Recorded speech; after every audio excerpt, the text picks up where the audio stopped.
नमस्कार। आज हम बात कर रहे हैं संगीत सीखने की शुरुआती डगर पर, खास तौर पर तब जब कोई गुरु या मार्गदर्शक तुरंत ना मिल पाए। और प्रेरणा के लिए हम देख रहे हैं स्वर कोकिला लता मंगेशकर जी के संगीत सफर और उनके विचारों को। हाँ बिल्कुल, हमारे पास दो महत्वपूर्ण लेख हैं इस विषय पर। एक तो लता जी की संगीत साधना के तरीकों पर है और दूसरा बताता है कि कैसे सिर्फ एक महीने में संगीत के बुनियादी समझ वो बनाई जा सकती है। तो मूल बात यह है, जैसा लता जी हमेशा कहती थी, कि संगीत कोई फटाफट सीखने वाली चीज नहीं है और गुरु का होना तो बहुत बहुत जरूरी है। हाँ वो तो है, लेकिन साथ ही कुछ ऐसे आधारभूत सिद्धांत है, कुछ बेसिक्स हैं जिन्हें अपनाकर कोई भी शुरुआत तो कर ही सकता है। और आज हम इन्हीं लेखों की मदद से उन व्यावहारिक कदमों को समझने की कोशिश करेंगे जिनसे कोई भी लगनशील व्यक्ति महज एक महीने के भीतर संगीत की एक मजबूत बुनियाद तैयार कर सके। यहीं पर एक दिलचस्प सवाल उठता है, क्या वाकई एक महीने में संगीत का आधार बन सकता है? आजकल तो सबको इंस्टेंट चाहिए है ना, क्या संगीत के साथ भी ऐसा मुमकिन है?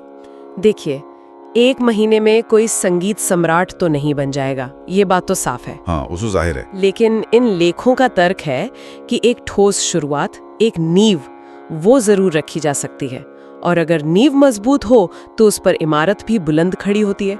तो ये एक महीने का अभ्यास आगे के सफर की दिशा तय कर सकता है एक तरह से। चलिए, तो फिर इस सफर का पहला कदम देखते हैं। लता जी के बारे में मैंने पढ़ा है और सुना भी है कि उन्होंने अच्छे गायकों को सुनकर बहुत कुछ सीखा। तो क्या पहला सबक यही है, ध्यान से सुनना? बिल्कुल, लेकिन यहाँ सुनने का मतलब सिर्फ कानों में आवाज पढ़ना नहीं है।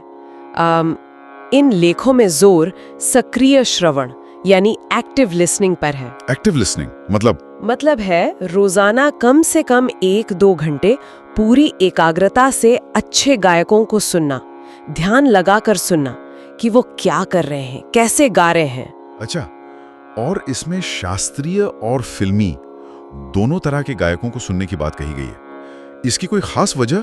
क्या दोनों से कुछ अलग सीखने को मिलता है? हाँ, वजह बहुत स्पष्ट है। देखिए, शास्त्रीय संगीत सुनने से आपको सुरों की जो महीन बारीकियां हैं, रागों का अनुशासन है, आलाप और तान की समझ, वो विकसित होती है। ये संगीत का व्याकरण है, आप कह सकती हैं। ग्रामर। हाँ, वहीं बेहतरीन फिल्मी गायकों को, जैसे लता जी खुद या रफी साहब, किशोर दा, आशा जी, इनको सुनने से पता चलता है कि भावों को आवाज के जरिए कैसे व्यक्त किया जाए, शब्दों का उच्चारण कितना साफ हो और गाने को प्रस्तुत करने की कला क्या है। अच्छा, तो एक तरफ तकनीक और दूसरी तरफ एक्सप्रेशन। बिल्कुल, और लता जी की गायकी में ये दोनों पहलू कमाल के थे। उनका शास्त्रीय आधार भी मजबूत था और भावों की अभिव्यक्ति भी उतनी ही गहरी। इसीलिए दोनों तरह का संगीत सुनना जरूरी है। ये ध्यान से सुनना ही सुर, लय और भाव को मन में बिठाने का पहला दरवाजा है। समझ गया। तो सिर्फ सुनना नहीं बल्कि विश्लेषण करते हुए सुनना। अच्छा, अब दूसरे कदम की बात करते हैं, स्वर अभ्यास यानी रियाज। लेखों में इस पर काफी जोर दिया गया है। कहा गया है कि रोजाना अभ्यास जरूरी है। संगीत ही नहीं, कोई भी कला बिना अनुशासन और नियमित अभ्यास के सधती नहीं है। रियाज तो संगीत की आत्मा है, जान है। इन लेखों में सुझाव दिया गया है कि सुबह का समय खासकर खाली पेट या स्नान के बाद इसके लिए उत्तम है। दिमाग ताजा होता है, आवाज भी खुली हुई लगती है। रोजाना 30 से 45 मिनट का अभ्यास शुरुआती दौर में पर्याप्त माना गया है। पर शुरुआत कैसे करें? क्या सीधे कोई मुश्किल गाना उठा लें या कोई अलंकार गाने लगें? कई बार लोग जोश में यही गलती कर बैठते हैं। हाँ, ये आम गलती है। लेख साफ कहते हैं कि शुरुआत एकदम बुनियादी होनी चाहिए। 7 सुर, सा, रे, गा, मा, पा, धा, नी, सा, इन्हें पहले धीमी लय में एक एक सुर को साधते हुए स्पष्ट उच्चारण के साथ गाने का अभ्यास करना चाहिए। धीरे धीरे। बिल्कुल, ऊपर जाना आरोह और नीचे आना अवरोह, दोनों का अभ्यास अहम है। जल्दबाजी बिल्कुल नहीं करनी है।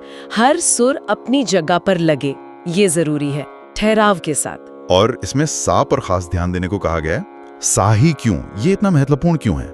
देखिए, सा यानी षडज, ये वो नींव का पत्थर है जिस पर संगीत की पूरी इमारत टिकी है। ये हमारा आधार स्वर है, हमारा होम नोट।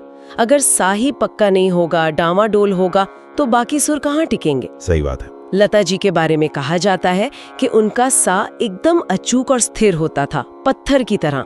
लेखों में बताया गया है कि अपना सा पक्का करने के लिए तानपुरा ऐप या हारमोनियम का सहारा लिया जा सकता है। अच्छा, टेक्नोलॉजी की मदद से? हाँ, तानपुरे की ध्वनि के साथ अपनी आवाज मिलाएं और कोशिश करें कि आपका सा बिना हिले देर तक ठहरा रहे। ये सुनने में आसान लगता है, पर इसमें साधना लगती है। रोज के अभ्यास से ही स्वर स्थिर होते हैं और आवाज में वजन आता है। ठीक है, यानी सुनना और फिर सुर साधना। अब तीसरा बिंदु आता है श्वास नियंत्रण, यानी ब्रीदिंग। लता जी की गायकी की एक खासियत उनके लंबे बिना टूटे सुर थे। क्या इसका राज यही था, सांस पर उनका अद्भुत नियंत्रण? निश्चित रूप से लेख भी यही इशारा करते हैं। गायन में हमारी सांस ही हमारी आवाज का ईंधन है, आप कह सकते हैं। अगर सांस छोटी होगी, उखड़ी हुई होगी, तो न सुर टिकेगा, न आवाज में मिठास और ठहराव आएगा। लता जी जिस सहजता से लंबे आलाप या मुर्कियां लेती थीं, उसके पीछे उनकी सांस पर की गई वर्षों की मेहनत थी। ये कोई सिर्फ नैसर्गिक वरदान नहीं था, ये सधी हुई तकनीक थी। तो इस क्षमता को विकसित करने के लिए लेखों में क्या अभ्यास सुझाए गए हैं? क्या कोई मुश्किल प्राणायाम वगैरह करना होगा? नहीं, शुरुआत के लिए बहुत सरल लेकिन प्रभावी तकनीक बताई गई है। रोजाना सिर्फ 5 से 10 मिनट का समय निकालना है। बस 5-10 मिनट? हाँ, शुरुआत में इतना काफी है। आराम से बैठ के गहरी सांस अंदर लेनी है और फिर धीरे धीरे सांस छोड़ते हुए ओम का या अपने आधार स्वर सा का लंबा उच्चारण करना है। मुख्य लक्ष्य यह है कि आवाज कांपे नहीं, एक सीध में एक ही वॉल्यूम पर बनी रहे और आप उसे ज्यादा से ज्यादा देर तक टिका पाएं। इस सीधे सरल दिखने वाले अभ्यास का असर क्या होगा? असर गहरा होता है। इससे फेफड़ों की कार्यक्षमता मतलब लंग कैपेसिटी बढ़ती है। सांस लेने और छोड़ने की प्रक्रिया पर नियंत्रण आता है, जो गायकी के लिए बेहद जरूरी है।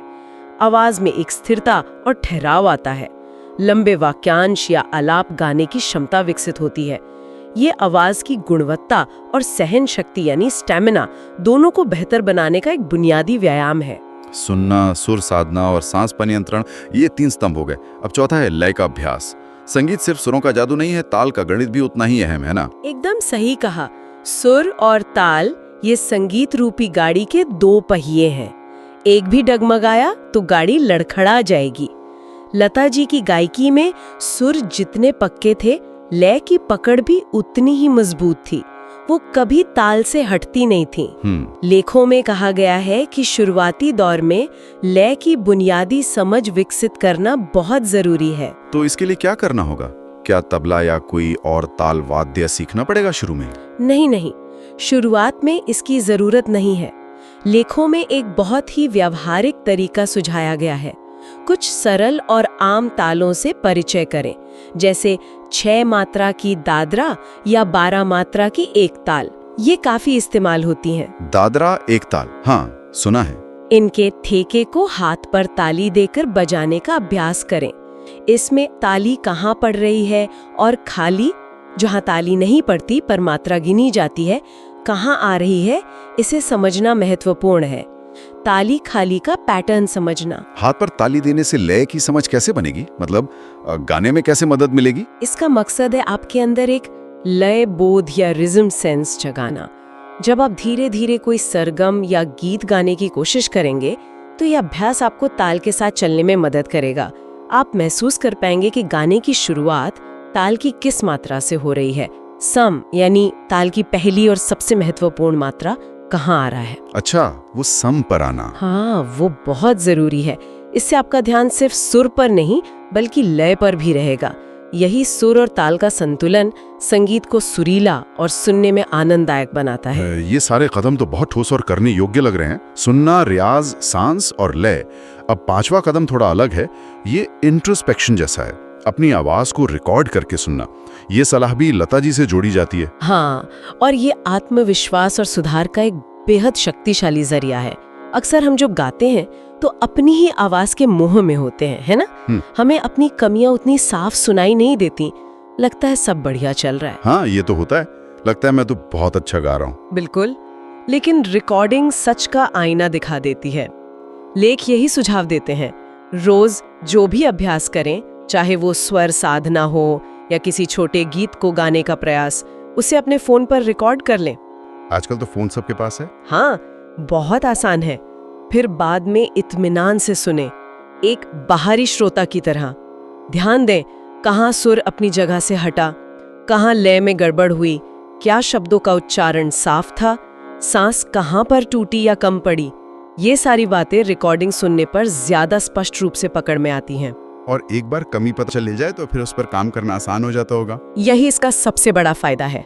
अपनी कमियों को पहचानना ही सुधार की ओर पहला कदम है।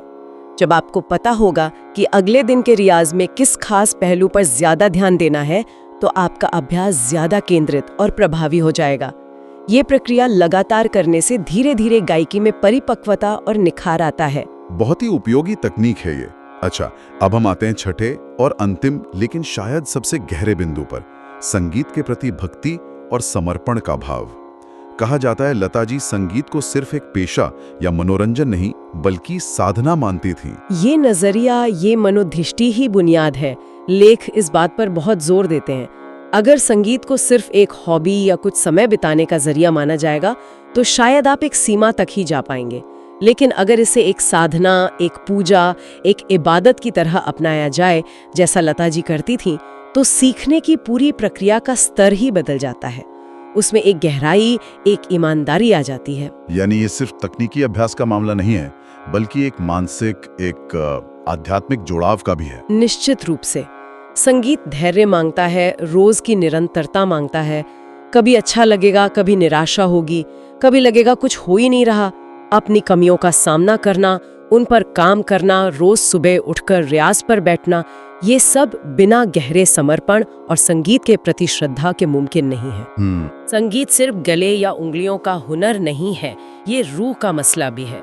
वो एहसास, वो भाव, वो तभी गहरा होता है जब आप पूरी निष्ठा से उससे जुड़ते हैं। तो अगर कोई इन 6 कदमों को ध्यान से सुनना, नियमित स्वर अभ्यास, सांस पर नियंत्रण, लय का अभ्यास, रिकॉर्ड करके सुनना और ये समर्पण का भाव, इन्हें 1 महीने तक पूरी ईमानदारी और लगन से अपनाएं, तो क्या हासिल होगा, क्या नतीजा मिलेगा? इन लेखों के विश्लेषण के आधार पर कहा जा सकता है कि ऐसा करने से संगीत की एक मजबूत नींव निश्चित रूप से तैयार हो जाएगी।